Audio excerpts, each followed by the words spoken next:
Merci beaucoup Giovanni pour la présentation du cadre de Francophonia. Et effectivement, nous allons compléter cette présentation par une présentation en 8 minutes. Voilà, je vous taquine un peu. Des 5 axes qui ont été annoncés par Giovanni et qui sont effectivement les piliers forts du réseau Francophonia. Alors je vous propose de prendre l'ordre du programme, tout simplement, et donc de commencer par une présentation de l'axe transfert. Alors, qui est présent pour l'axe transfert? Maurice. Donc Maurice, je vous passe la parole. J'ai un doute. Peut-être qu'il a été intégré dans le document. Oui, je pense qu'il faut faire des films. Oui, c'est celui-là. Est-ce que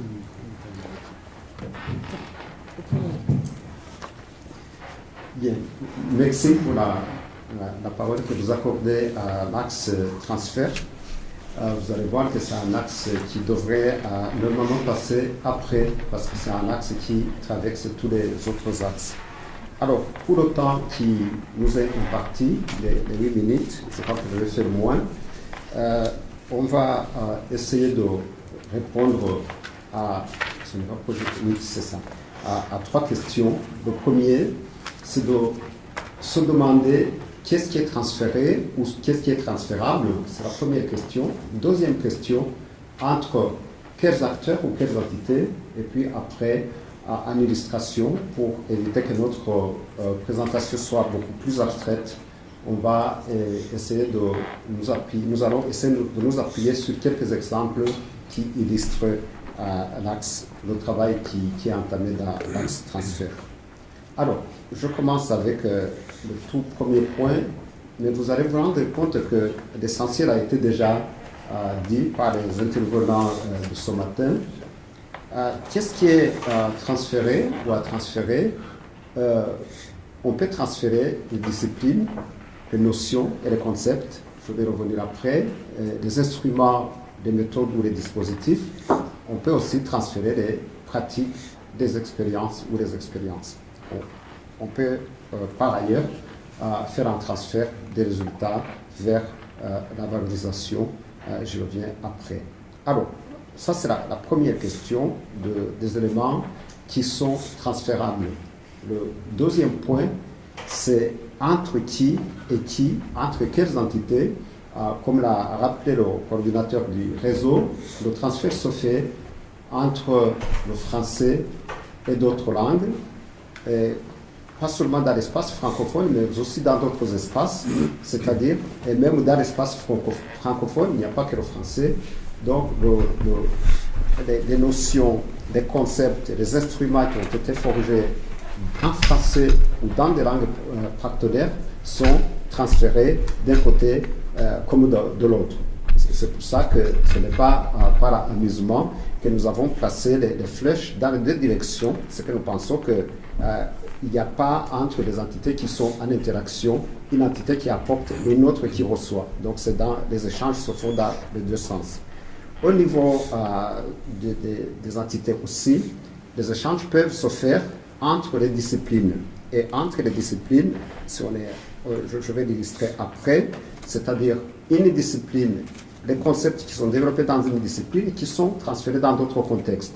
Comme on peut avoir aussi des disciplines qui vont être transférées d'une discipline à une autre, qui seront dans un autre contexte. Donc le transfert se fait à l'intérieur d'une discipline, entre plusieurs disciplines et même contexte, et plusieurs disciplines et plusieurs contextes. On peut, il y a aussi la recherche, des résultats de la recherche qui sont transférés vers le terrain, ou inversement, le terrain qui alimente la recherche, ou les acteurs universitaires qui vont faire évoluer les pratiques du monde socio-économique, comme le monde socio-économique qui va apporter des éléments d'expertise pour alimenter la recherche. Donc le transfert se fait dans les deux directions. Et en termes de rapprochement, comme ça a été évoqué ce matin, de contact, d'enrichissement et non pas de rivalité. Donc, il y a donc transfert qui renvoie beaucoup plus à l'ouverture. C'est pour résumer cette première partie. On peut dire au fait que penser au transfert, c'est s'intéresser à tous les domaines du savoir, c'est se préoccuper du processus de la recherche depuis le début, depuis la conception de la recherche jusqu'à la valorisation, mais c'est aussi se préoccuper des conditions de réception, de réadaptation et de réappropriation des concepts, des outils, des pratiques, d'expériences qui sont transférés. Alors, quelques exemples pour illustrer notre propos.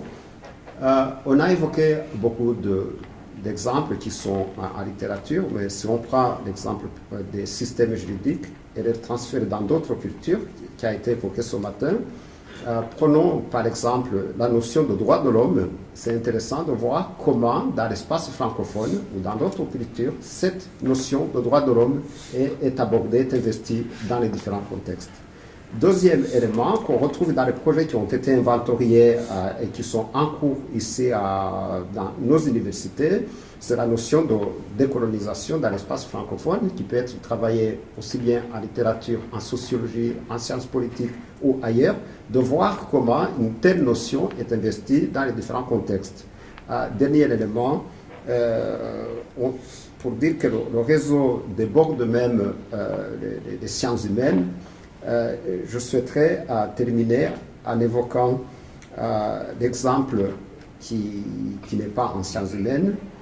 Et malheureusement, la collègue qui devait présenter cette recherche qui porte sur, c'est la dernière, qui porte sur les pratiques médicinales traditionnelles, le passage de ces pratiques à la médecine conventionnelle, ce que j'évoquais en parlant de transfert d'expérience, de montrer comment par une telle recherche qui est déjà amorcée, ces collègues pensent passer des expériences traditionnelles des plantes médicinales et de passer par une expertise, par des analyses des principes actifs des plantes qui sont utilisées pour venir faire évoluer la médecine conventionnelle. Donc on voit bien que dans ce que nous disions, qu'on n'a pas une entité qui donne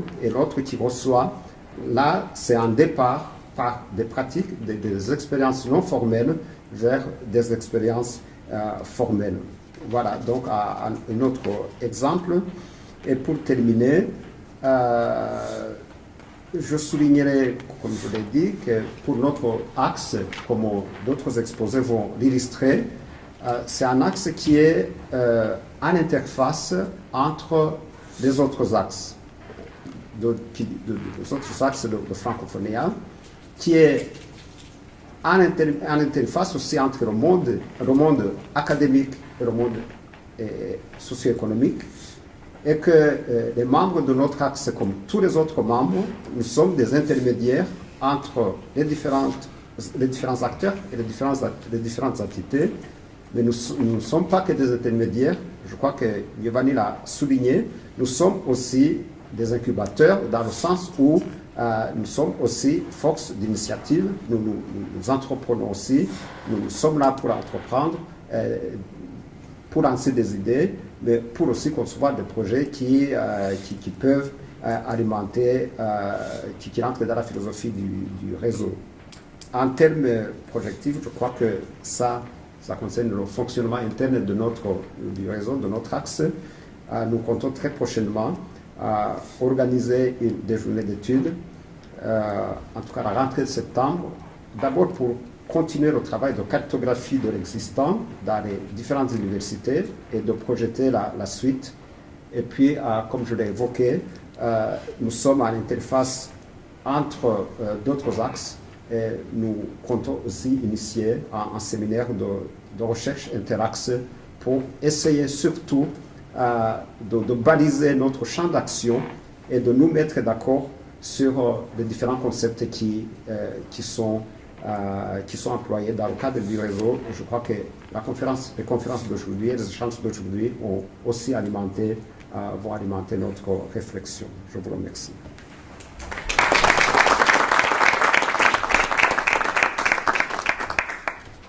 Merci beaucoup pour votre présentation et le respect du temps. C'est à moi. Alors, je vous propose en fait, de faire une inversion pour prendre en compte des contraintes logistiques qui sont aussi à prendre en compte, et donc de passer à la présentation de l'axe développement durable par Farid Boumedienne.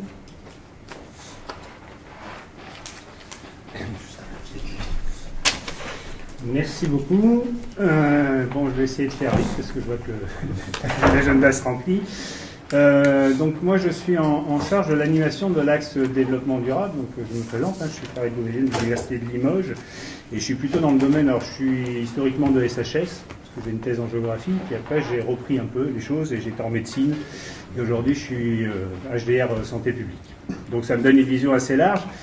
Et plusieurs fois, on rattache beaucoup la francophonie à SHS. Et moi, on m'a demandé d'animer le développement durable, donc je dois avouer que c'est pas simple. Donc je vais essayer de vous présenter l'état d'avancement de la réflexion et de savoir comment on essaye un peu de construire les choses. La première chose, c'est la répartition des membres, parce que pour l'instant, il n'y a pas eu assez de réunions, et donc en effet, elle est un peu déséquilibrée. J'avais mis un petit... Non, il y a une image, attention, qui a disparu. On a un gros problème quand même de parité dans le groupe. 4 femmes pour 19 hommes. Et puis on doit être l'un des axes où il y a une surreprésentation de Limoges. Voilà. Et je lance la perche à La Rochelle, parce que là, par contre, on a zéro. Après, je pense que ça va... ça va, je pense, se lisser un petit peu. Donc on est assez nombreux et je pense qu'on va arriver à une bonne répartition sur le territoire de la Nouvelle-Aquitaine. Et on a une bonne diversité disciplinaire, puisqu'on a à la fois des gens en santé, on a des géographes, des écologues, on a des gens juristes de l'environnement, et donc il y a une certaine richesse pluridisciplinaire qui est souhaitée par le réseau. Alors, la première chose, c'était en effet d'essayer d'être d'accord entre nous au sein de l'axe sur la définition. J'ai repris celle-ci, qui est de l'ancienne première ministre norvégienne de 1987. Elle est intéressante parce qu'elle met une temporalité dans la notion de développement durable, c'est-à-dire un développement qui répond aux besoins du présent sans compromettre les capacités de générations futures à répondre aux leurs.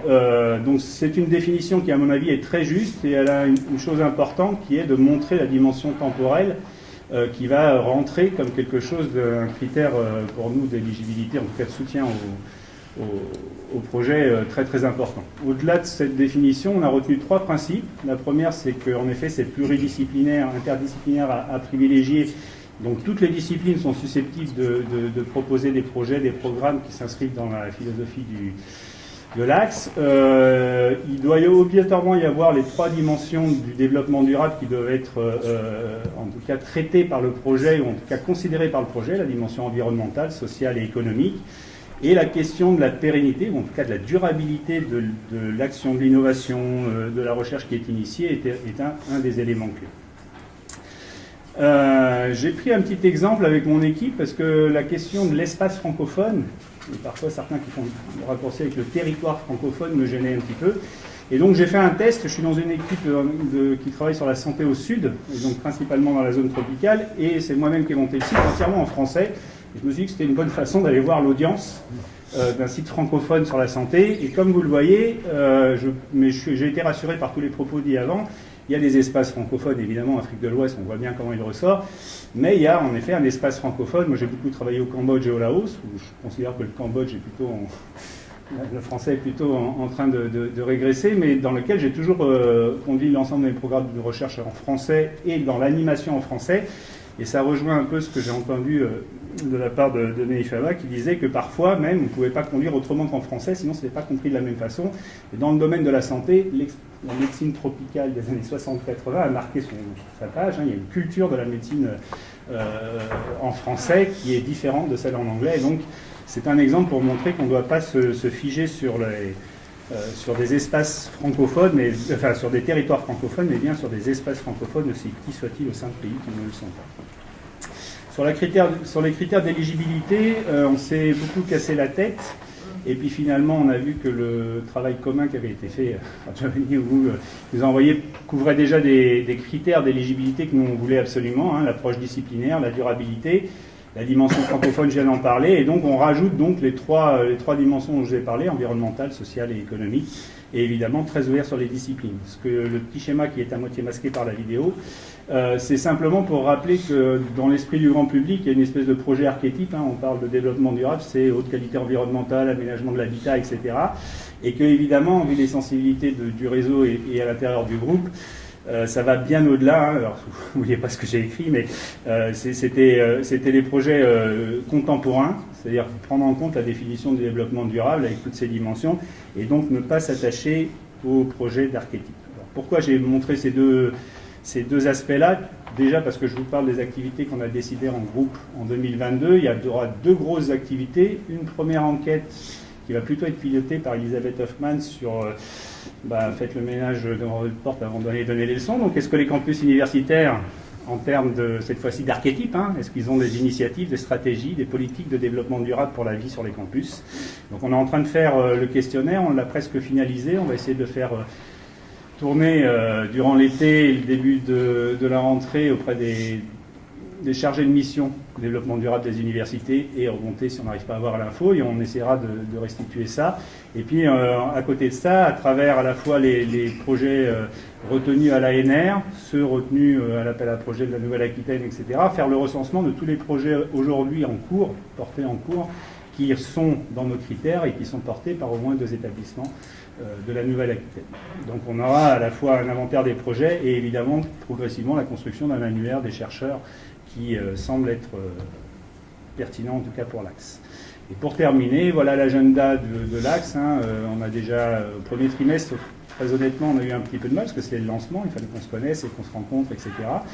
On a déjà fait une réunion plénière avec l'ensemble des membres, sachant qu'il y a d'autres petits groupes qui se font parfois indépendamment de la réunion plénière. On a prévu au moins 2 autres rencontres plénières, une à Limoges qui se fera entre le 15 et le 30 septembre, puisque c'est la période des journées de la francophonie de Limoges, avec toute une animation en ville, etc. Donc on essaiera de faire l'animation scientifique à ce moment-là, dans laquelle on compte inviter quelques porteurs de projets pour essayer de commencer à trouver les projets qu'on voudrait faire converger, en tout cas les porteurs de projets qu'on voudrait faire converger.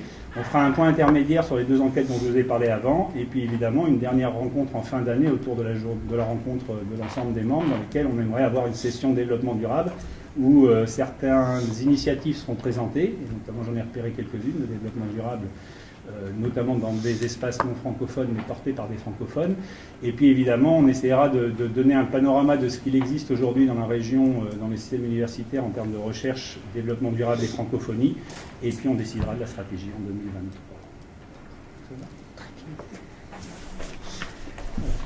Merci beaucoup.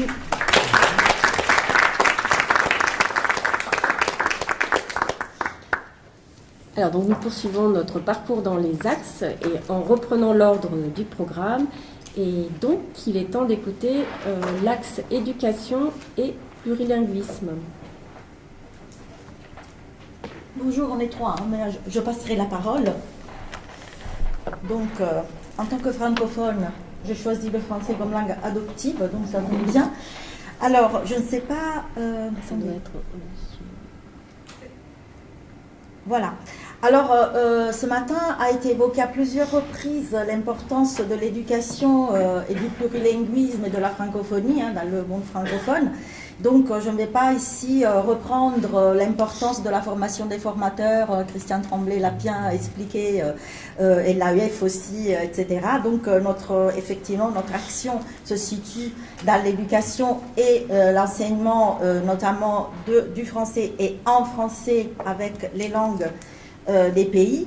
Donc là, cette présentation va plutôt vous mettre au courant de notre travail à l'heure actuelle. Alors là, vous avez les référents d'Axe, donc on est assez, on est là tous, presque, ils sont tous là. Moi, je suis coordinatrice de l'Axe et je suis donc à l'Université Bordeaux-Montaigne. Et voilà. Alors, moi, je parlerai de la construction de l'Axe. Alors, en fait, nous, on a déjà commencé à travailler, à organiser, en essayant de faire des rencontres régulières. Marine Derrivry m'a corrigé, mais je n'ai pas eu le temps de corriger. Et basées sur la collégialité. Je voudrais... donc, en fait, on s'est imposé un rythme assez régulier, genre toutes les 6 semaines, pour qu'on puisse avancer malgré toutes les charges qu'on a les uns et les autres, et pour ne pas perdre le fil conducteur de nos réflexions en fait. Alors le deuxième point, c'est l'ouverture et ce qui caractérise tous les axes, mais aussi le nôtre, c'est l'ouverture et la souplesse afin de respecter le principe d'interdisciplinarité et les appartenances disciplinaires de tous et toutes les référents et membres de l'axe. Alors on a beaucoup utilisé le terme ce matin de pluridisciplinarité. Nous, on utilise les deux, pluridisciplinarité et interdisciplinarité, parce qu'il y a des objets qui vont traverser les différentes disciplines qu'on représente. D'où l'intérêt aussi, parce que ça nous amène à vraiment discuter beaucoup pour chercher, on vous parlera tout à l'heure, de nos projets qu'on est en train de construire. Donc, oui, parce qu'en fait, on représente, même si on est plutôt sur les sciences de l'éducation, sciences du langage et didactique, là aussi ce n'est pas toujours très évident de trouver des objets communs.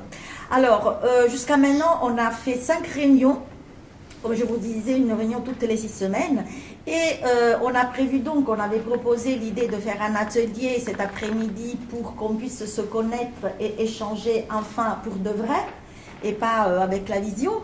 Et on pense aussi d'organiser tout au long de l'année des journées de travail et de rencontres itinérantes. Je pense que la prochaine c'est à Limoges. On va organiser ça à Limoges. Et pour que justement avancer et échanger non seulement entre les référents, ça je ne l'ai pas dit, mais avec aussi les membres qui vont être intéressés à notre axe. Donc tout ça, ce sera l'ordre du jour de cet après-midi. Nous, on avait calculé 8 minutes, c'est pour ça qu'on parle très vite. Alors, voilà, alors je passe la parole à... Pourquoi ça ? Ah oui, voilà, à Marian, le moine de l'université de Limoges. Oui, bonjour, donc Marian Lemoine, enseignant-chercheur en sciences de l'éducation de l'université de Limoges. Donc, Maria vient de dire, on se situe dans un axe qui est résolument pluridisciplinaire et interdisciplinaire, fondé sur le dialogue, l'interconnaissance, la circulation des savoirs. Et pour lancer une dynamique au sein de cet axe, il y a bien sûr la nécessité de se rencontrer et de travailler, mais on a aussi accédé à l'idée de manière collective d'élaborer progressivement un objet de recherche qui soit fédérateur et en lien avec des questions vives, des enjeux sociétaux sur le territoire, et sans doute au-delà de celui-ci, en différents espaces francophones de par le monde. Ce projet vise à s'engager pour permettre d'interroger, d'éclairer, de documenter et d'analyser de manière articulée les situations de vulnérabilité, les insécurités qui peuvent en découler ou qui les accompagnent. Insécurité au plan linguistique, au plan social, statutaire, identitaire, mais pas seulement pour les publics considérés, c'est-à-dire des publics qui pourraient être migrants, mineurs non accompagnés, étudiants étrangers fraîchement arrivés sur le territoire, ou étudiants français fraîchement arrivés sur des territoires d'universités partenaires qui travailleraient avec nous dans cette démarche. En effet, c'est de manière circulaire que nous envisageons cette question, parce que cette question des vulnérabilités, des insécurités diverses, elle touche aussi les acteurs et les institutions qui travaillent au contact de ces publics, qui sont en charge de les recevoir, de travailler avec eux, mais qui sont aussi eux-mêmes dans des situations d'insécurité, de recomposition professionnelle pour les professionnels, identitaire, statutaire, de recomposition aussi dans les manières de travailler avec ces publics, comme avec les bénévoles qui sont fortement investis en différents territoires. Le but est donc de documenter ces situations, de travailler avec les différents publics concernés, les publics qu'on pourrait appeler publics visés, bénéficiaires, mais aussi l'ensemble des professionnels et à un niveau supérieur, les associations, les institutions qui ont en charge de penser ces politiques. L'objectif final, c'est non seulement de documenter et d'analyser ce qui se joue, y compris dans des questions d'ordre didactique, d'ordre d'enseignement à la langue française ou d'enseignement des langues multiples qui peuvent être intéressées par ces situations, mais aussi de produire des connaissances qui vont être des éléments d'assise pour nourrir des formations de manière initiale et continue sur notre territoire et au-delà de ce territoire, au bénéfice des acteurs qui sont investis. Enfin, c'est certainement aussi progressivement l'occasion de sensibiliser au niveau social, au niveau de la société en général, sur ces questions qui sont des questions qui sont souvent portées alors que pour faire société dans le monde d'aujourd'hui, il faut aussi travailler sur ces questions de vulnérabilité et d'insécurité. Voilà, je vous remercie. Non, c'est pas fini, c'est pas fini. C'est pas fini. Il y a la dernière diapositive, désolé. Voilà. Je passe la parole à Carmen Avram de l'Université de Pau. Merci Mariana. En fait, on fait un partie de linguistique là en face de l'éducation et plurilinguisme.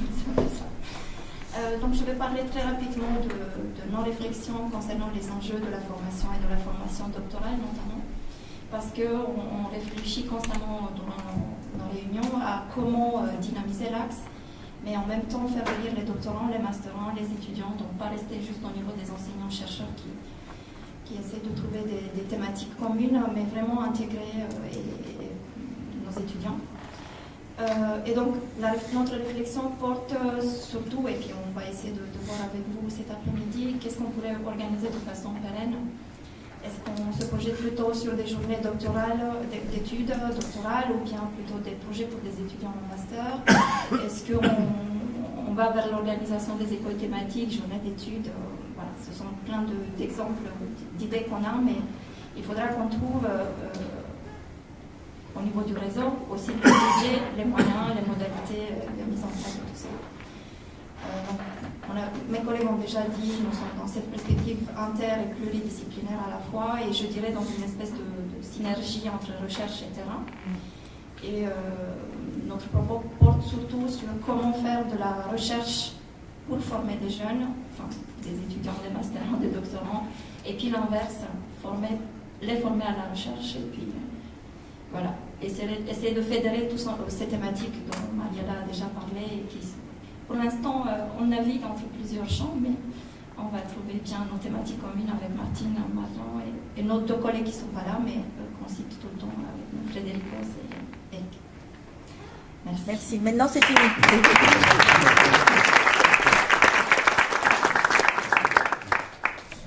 Merci pour cette présentation à 3 voix. Alors maintenant, nous allons réécouter pour l'axe création et culture. Donc Charles Briand, Hélène Laplace-Clavry. Je ne sais pas si Omar Farta... Non, il n'est pas là. Voilà. Donc je vous passe la parole. Alors dans cette seconde prise de parole, je voulais d'abord chaudement féliciter Giovanni Agresti, qui certes a profité du travail de Frédéric Boutoul, mais qui a mené une activité infatigable depuis 1 an pour que nous parvenions à cette journée d'aujourd'hui. Donc je voulais le remercier. Alors, je me suis déjà présenté. Je suis maître de conférence en littérature comparée et directeur adjoint aux relations internationales au Collegium de La Rochelle Université. Mais je ne vais pas parler en mon seul nom, bien sûr. Je parle en accord avec mes 2 collègues référents de cet axe, qui sont Hélène Laplace-Clavry, donc de l'Université de Pau et des Pays de l'Adour, et Omar Fertat, de l'Université Bordeaux-Montaigne, qui est indisponible aujourd'hui pour une raison de maladie. Alors, ce qui nous a paru d'abord indispensable d'affirmer, c'est que nous entendons bien sûr la francophonie dans un sens large, dans une vision très ouverte, évolutive et non franco-centrée. Dans le cadre de cette francophonie plurielle, tout événement culturel est a priori susceptible de posséder une dimension francophone, mais dont nous aurons quand même à cœur de veiller à ce qu'elle soit importante et pas évidemment uniquement formelle. L'axe culture et création se doit de penser cette notion de francophonie en se demandant comment la création artistique contemporaine peut dynamiser, remodeler cette notion de francophonie, qui est une notion ancienne et bien établie, en quelque sorte en faisant passer la francophonie d'une notion ancienne à une notion moderne. Cette interrogation, elle sera menée au travers d'un dialogue entre les universitaires que nous sommes et les artistes. Et donc cette interrogation, menée à travers ce dialogue entre universitaires et artistes, elle doit particulièrement sonder les liens qui existent entre la recherche, d'une part, et la création, d'autre part. Cette interrogation part d'un existant qui est plus que riche en Nouvelle-Aquitaine, dans le champ éditorial comme dans le champ patrimonial, dans le champ associatif comme dans le champ artistique. Si je passe en revue certains champs, je pense évidemment à la littérature, au cinéma, aux musiques actuelles, aux arts plastiques, aux arts de la scène, sans être exhaustif. Mentionnons néanmoins, là encore de façon non exhaustive, parmi les innombrables manifestations artistiques qui se produisent en Nouvelle-Aquitaine, en matière de littérature, le Festival de la bande dessinée d'Angoulême, l'Escale du livre de Bordeaux, les rencontres littéraires Les idées mêlent le monde à Pau. Mentionnons en matière de cinéma, le Festival du film de La Rochelle, c'est tout de suite bientôt, le Festival du film d'histoire de Pessac, et surtout nous intéressant particulièrement, bien sûr, le Festival du film francophone d'Angoulême. Mentionnons en matière de musique les Francopholies de La Rochelle, là aussi c'est bientôt, Cognac, Blues, Passion, et si je reste un peu dans mon périmètre, on pourrait mentionner le jazz à Niort ou la musique classique, par exemple, à Royan.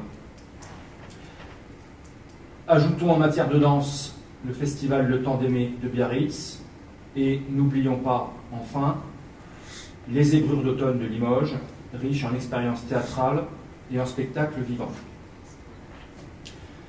Le but de notre axe, culture et création, ou création et culture, on entend les deux, n'est donc pas essentiellement de créer un réseau qui, on le voit, existe déjà, mais de renforcer le maillage actuel au profit de la francophonie.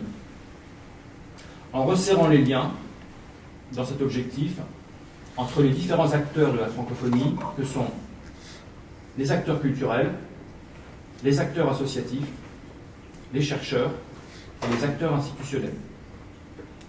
En nous appuyant sur ce riche patrimoine vivant, à la fois matériel et immatériel, le but sera de permettre la réalisation de projets connexes entre les lieux, entre les arts, en partant toujours de la région comme moteur régional, national et international.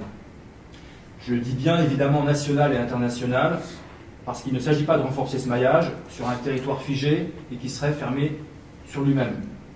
L'ouverture à l'international n'est pas un simple mot. La francophonie permet la multiplication des coopérations extranationales, et j'ai envie de dire, à l'image de ce que fait la région Nouvelle-Aquitaine elle-même, puisque j'ai vu qu'elle affichait, dans sa politique d'aménagement du territoire, des coopérations en la matière avec une douzaine de régions partenaires, en Europe, en Amérique du Nord, Canada et Haïti, en Afrique, Maroc, Sénégal, Burkina Faso, Madagascar, en Asie, Chine et Vietnam. Et comme le souligne son site internet, c'est, je cite, essentiellement avec des zones francophones. La première étape de notre travail, qui est bien entamée, c'est évidemment l'établissement d'un état des lieux le plus complet possible de toutes les manifestations culturelles et créatrices. Je n'ai pas du tout été, bien sûr, complet. Par exemple, je n'ai pas abordé la question des maisons d'écrivains, qui sont extrêmement nombreuses dans notre région. Et la seconde étape, c'est évidemment celle qui va consister à faire des choix de financement forts en fonction des propositions, choix qui permettront un maillage, j'ai envie de dire toujours plus fin, d'un réseau qui sera en même temps toujours plus vaste. Je terminerai juste en ajoutant que, comme mes collègues, nous aurons une réunion cet après-midi et que, bien sûr, vous êtes tous les bienvenus à cette réunion pour que nous puissions nous connaître plus précisément. Voilà, merci beaucoup.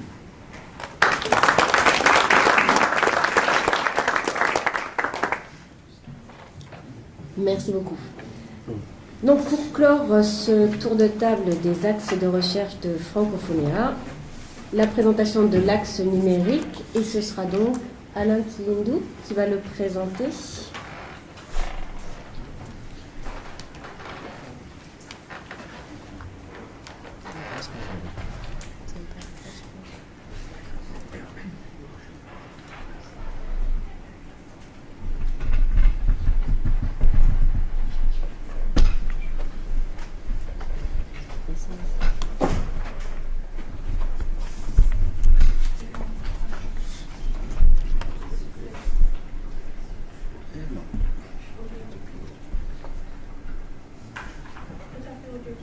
au début. D'accord, ok. Action numérique, premier.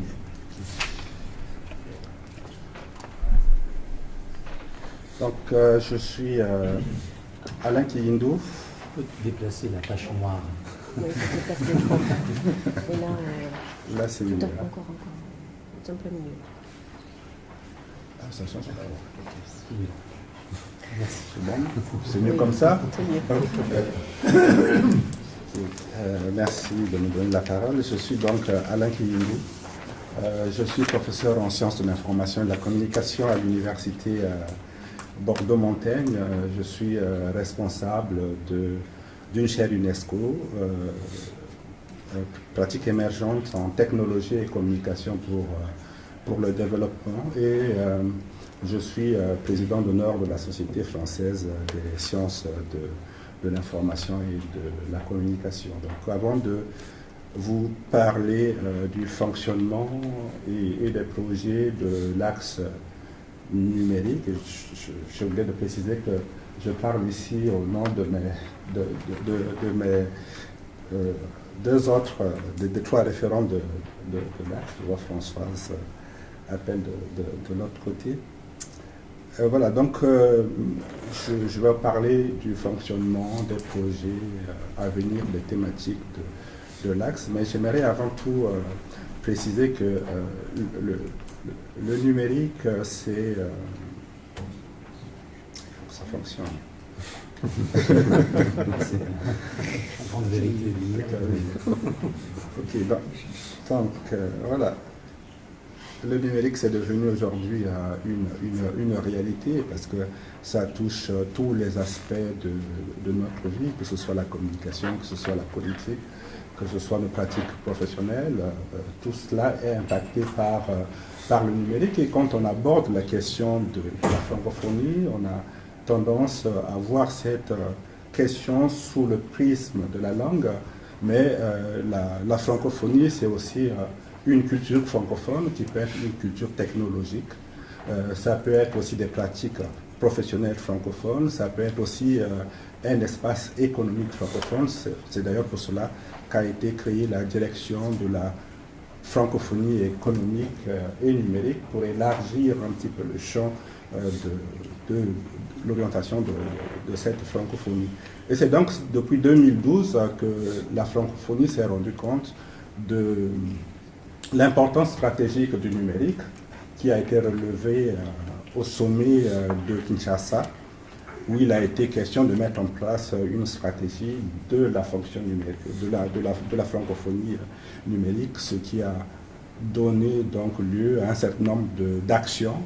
Je ne vais pas tout citer ici, mais je connais bien notamment les rapports qui ont été publiés à l'UNESCO sur l'état de la à l'OIF sur l'état de la francophonie numérique. Donc j'ai eu le plaisir avec Christian Ambo de travailler sur deux de ces rapports, celui de 2014 et celui de 2018. Et cette prise en compte du numérique aussi a permis de mettre en place un réseau francophone des ministres chargés de l'économie numérique, réseau qui est présidé par une étudiante de l'université Bordeaux-Montaigne qui est ministre. Donc c'est tout à fait normal qu'on puisse ensuite s'intéresser au numérique. J'ai quelques petits problèmes avec le fonctionnement du numérique ici, mais je peux... C'est pas possible. Ok, bon, je vais me passer. Voilà. Oui. Voilà, donc il y a les enjeux de la formation qui passent alors que je parle du numérique. Donc c'est donc au-delà de cette question, de cette prise de conscience, le numérique, c'est un domaine qui nous interpelle, qui nous questionne. Il y a un véritable intérêt scientifique à travailler cette question parce que c'est un champ scientifique important, mais c'est aussi intéressant de voir comment, au niveau de l'espace francophone, cela se met en musique, quelles sont les stratégies de production qui sont mises en place, quels sont les acteurs qui interviennent dans le domaine numérique, quelles sont les tensions qui subsistent et comment est-ce qu'on essaie de faire face à ce qu'on appelle les GAFAM, par exemple. Important d'observer ce que c'est que la culture numérique francophone. Est-ce qu'il y a véritablement une culture numérique francophone qui existe et comment elle se manifeste et quelles sont ses caractéristiques. Le numérique aussi, c'est un espace de coopération entre acteurs scientifiques de l'espace francophone, mais au-delà du fait qu'on arrive à travailler entre collègues francophones, le numérique nous donne aussi des outils qui nous permettent de travailler, mais qui influencent aussi notre façon de travailler. Donc, tout ce sont des aspects qui semblent être intéressants à observer dans le cadre de notre axe. Alors, donc, c'est un axe qui est coordonné par trois référents. Donc, il y a Françoise Appel de l'Université de Pau et des pays de l'Adour, ici présente. Cécile Chantraine-Braillon de l'Université de La Rochelle, qui je pense n'est pas là, et donc moi-même Alain qui est de l'Université Bordeaux-Montaigne. Nous avons une trentaine de membres répartis dans l'ensemble des universités de Francophonia, qui sont partenaires de Francophonia. C'est un groupe assez interdisciplinaire, en tout cas nous voulons qu'il le soit. Nous avons organisé déjà une série de réunions pour voir dans quelle direction nous pouvons orienter nos travaux. Il ressort de ces différentes réunions quelques thématiques essentielles que nous sommes promis de creuser. Donc il y a d'abord la question du droit qui nous semble important, qui va peut-être nous permettre aussi de mieux travailler avec nos collègues juristes, mais aussi au-delà. Parce que quand on parle de numérique, il faut qu'il y ait un cadre réglementaire qui puisse exister. Et ça peut être aussi l'occasion de voir au niveau de la francophonie ce qui est mis en place comme texte de loi. Comment est-ce que les consommateurs sont protégés, par exemple.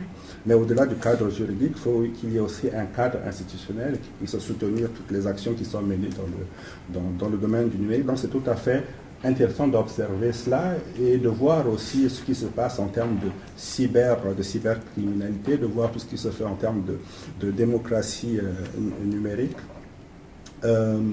Parce que le numérique, c'est à la fois des opportunités, mais il y a aussi beaucoup de fragilité. On voit par exemple tout ce qui se passe aujourd'hui dans le domaine de l'intelligence artificielle avec un certain nombre de biais algorithmiques. Et donc l'idée c'est de voir comment est-ce que le cadre juridique peut permettre de protéger l'utilisateur de ces outils-là. Il y a aussi donc les questions linguistiques aussi qui nous intéressent dans le cadre du numérique. Je sais que il y a un rapport intéressant qui a été rédigé sur le français dans l'espace numérique. Mais au-delà de ça, on essaie de voir au niveau de cet axe, en fait, quel est le vocabulaire numérique, quelle est la place du français dans le domaine de l'intelligence artificielle, dans les bases de données internationales. Quels sont les liens entre aspects réglementaires et linguistiques. Donc tout cela, ce sont des questions qui nous intéressent également. La troisième thématique, c'est celle de l'accessibilité, qui nous ramène à la grande question de la fracture numérique, dont on a une spécialiste à côté, voire aussi opportunités numériques, mais c'est aussi le lieu de penser tout ce qui a été dit en termes de technocolonialité, de penser aussi la sobriété numérique, dont on parle de plus en plus, d'évoquer la frugalité, comment faire en sorte que ces outils qu'on fabrique avec du matériel qui coûte cher puisse être accessible aux personnes les plus démunies, puisse être accessible aux personnes à besoins spécifiques. Donc ça aussi, c'est un axe important à travailler. Les questions d'interopérabilité qui sont chères à notre ami qui vient de partir sont aussi à regarder. Les questions de données ouvertes. Et il y a une quatrième thématique qui est la thématique des humanités numériques que nous allons essayer de creuser, pas dans toutes les directions, mais nous allons surtout nous focaliser sur la valorisation des patrimoines d'auteurs francophones néo-aquitains par le numérique. Nous allons essayer d'observer cela, mais nous allons voir aussi les innovations pédagogiques, même si nous savons qu'il y a un autre réseau qui travaille sur les questions numériques et pédagogiques. Je pense qu'il y a aussi des parallèles à faire entre réseaux. Nous avons la question de la coopération qui nous intéresse également, puisque nous savons que dans le cadre du développement des politiques publiques numériques, il est important qu'on ait ce qu'on appelle la participation multi-acteurs, et on pourrait voir comment cette participation multi-acteurs se met en œuvre dans les différents pays. Enfin, il y a la question de la transition numérique que nous allons également aborder. Donc pour terminer, nous avons déjà quelques projets. Nous allons organiser d'ici la fin de l'année un séminaire sur les impacts sociétaux de l'intelligence artificielle. Et nous pensons organiser ce séminaire en partenariat avec le réseau Intelligence Artificielle, dont je fais aussi partie. Nous voulons également organiser un séminaire avec la Maison des sciences de l'homme sur la question de la confiance numérique, en partenariat avec le groupe Thales, qui est très intéressé par ces questions-là, notamment avec le développement de l'intelligence artificielle, voir quel est le niveau de confiance qu'on peut accorder à ces outils qu'on est amené à utiliser quasi quotidiennement. Voilà en gros les chantiers que nous comptons mettre en œuvre, et nous comptons beaucoup sur la collaboration avec la direction de la francophonie numérique pour que nous puissions mettre en œuvre toutes ces activités. Merci. Vous aurez noté que nous terminons sur une petite touche de malice, à savoir qu'au moment de présenter l'axe numérique, le numérique nous lâche. Comme quoi. C'est classique. C'est classique. C'est toujours assez comique. Donc merci à toutes les intervenantes et à tous les intervenants. Je repasse la parole à Giovanni avec un retard qui n'a pas trop augmenté. Merci. Merci Nathalie, Pinède. Et on va clore cette belle matinée. Oui, alors, il faut signer les autorisations droit à l'image. Comment on siège pour être audible. Mais ça, c'est une communication que je risque d'oublier. En revanche, je ne saurais oublier la présentation des membres du comité opérationnel, que je tiens à remercier parce que sans ce comité opérationnel, le réseau ne serait pas opératoire, évidemment. Alors, donc je remercie en désordre du côté de la direction de la recherche de l'Université Bordeaux-Montaigne, Karine Abado. Je ne sais pas si je la vois ou pas. Elle n'est pas là. Sylvie Malloret, en revanche, elle est là, donc merci. Et Gaël Rolando, qui n'est pas là, parce qu'elle travaille beaucoup. Donc, on ne va pas pu quitter le... bon, Gaël en particulier est très patiente avec des ordres d'émission. Vraiment, grand merci à la composante administrative d'UVM pour faire vraiment fonctionner le réseau. Et tout à l'heure, Farid, dans la diapo de Farid, vous allez peut-être deviner les règles de fonctionnement que c'est donné pour rendre éligibles les actions du réseau. Et par la suite, je tiens à remercier, je l'ai fait lors de l'ouverture, mais je le réitère bien volontiers, Oumou Salam Tardieu-Dev, qui est là.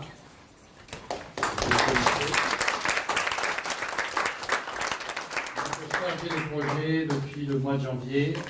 On dirait qu'elle est là depuis quelques années, mais non, c'est juste depuis le mois de janvier. Et Azimatou Ouadrogo, qui est là. Même si on ne la voit pas, elle est en train de vous prendre en photo. Donc, bon. Voilà, donc merci à toutes et à tous pour avoir fait l'effort de venir aujourd'hui là, à l'hôtel de région. J'espère que cette matinée si dense a été très stimulante. Merci une fois de plus au maître de la maison. Et j'ai un message, parce que vous attendez le buffet déjeunatoire. Je sais que c'est très important. Alors, on me dit que c'est en salle 110 au premier étage, si je ne m'abuse. Oui. Donc, on se retrouve autour d'un pot. Merci.